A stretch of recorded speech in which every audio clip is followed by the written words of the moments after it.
अस्सलाम वालेकुम जी, क्या हाल चाल। उम्मीद करदा सारे ठीक ठाक हो। अज का व्लॉग स्टार्ट हो चुका तो अज का व्लॉग बड़ा ही मज़ेदार आ। ठीक आ, कुछ तुहाडे वास्ते सरप्राइज़ भी आ।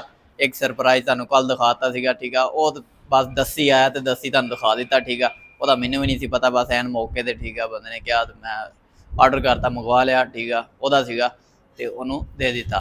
तो चलो मेरा यह है कि चलो नाल वीडियो बन गई बाकी और मेरा वो कोई हाथ नहीं। ठीक आ, तो अज का व्लॉग टॉपिक तो कोई नहीं सी, एक वैसे एक सरप्राइज़ आ जिहड़ा आना वा। ठीक आ, सारे दोस्त भरा मिल के जो न्यू व्यूवर आ चैनल सबसक्राइब कर लो। बड़ा जबरदस्त सरप्राइज़ आने वाला। ठीक आ, तो तुहानूं मज़ा आएगा इंशाअल्लाह। तो बाकी जिहड़ा ना थोड़ा लेट हो गया, 2-3 दिन होर लगने आ, तो इंशाअल्लाह बहुत जल्द आएगा। तो तुसीं जिहड़ा ना ਉਹਦਾ इंतज़ार करना, जिन्ना इंतज़ार ज़्यादा हो गया उन्ना फिर जो आएगा ना उन्ना ज़्यादा मज़ा आएगा। ठीक है, तो बाकी इंशाअल्लाह बहुत कुछ करना हूँ। तो अज का जोड़ा ना और मैंने मैनू क्या बॉक्स लाना चाहता दे उन्हें सिर्फ बॉक्स का किया, तो मैं चक के बॉक्स एक्सटेंशन वाला ना बॉक्स ला दिता। हूँ उन्हें मैनू आवाज़ की तो मैं वो सारा क्लीयर करके सारा सब कुछ तो और ला के उन्हें पिक्चर सेंड खिंच के ना सेंड करती। मैं लाता तो कहना मैं दूसरा बॉक्स गया, मैं नाल उन्होंने फिर रोन वाला ना कार्टून भेज दिता भी जान नू रोवो हुण मेरी है।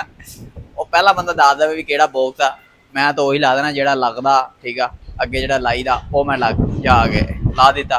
हुण कहंदा दूसरा लाउणा, मैं सलाम अलैकुम मेरे ला दिता। हुण जाके पुट के दोबारा ला वैसे लग ठीक गया वा, कोई मसला नहीं है, लेकिन फिर भी दिमाग वो जेड़ा ना हिले हुए होंदे आ कदे कदे।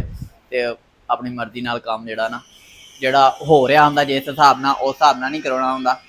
ते बस जो दिन च आ गया ना उस हिसाब नाल जेड़ा दूसरे ने काम करता ना भावें सही होवे तो उन्हें पट के फिर दूसरा कर लेना। माइंड जरा ना हिलिया होया। बाकी अज का व्लॉग कोई नहीं सी, सिर्फ सरप्राइज़ का इंतज़ार कर रहा सी मैं भी, मेरा भी दिल ठक ठक कर रहा भी की बनना। ठीक आ, तो किवें दा होएगा। ठीक आ, तो सारी गल आ तुहाडा भी तुसीं भी इंतज़ार कर रहे हैं। तो बाकी अज कल ना उस टेंशन दे विच ते ना नींद पूरी हो रही है, तो ना ही कोई जड़ा ना वो झस आ रही है वीडियो की भी। तो बाकी इंशाल्लाह सरप्राइज़ होने तो बाद अगर सरप्राइज़ अच्छा होया तो सरप्राइज़ के उत्ते सरप्राइज़ एक होर रखांगे, फिर इंशाल्लाह फिर जड़ा ना वो होर कम वध जाएगा। लेकिन एक दफ़ा चेक करने वास्ते जड़ा ना वो सरप्राइज़ आ रहा। तो बाकी इंशाल्लाह दुआ करो मज़ा आएगा।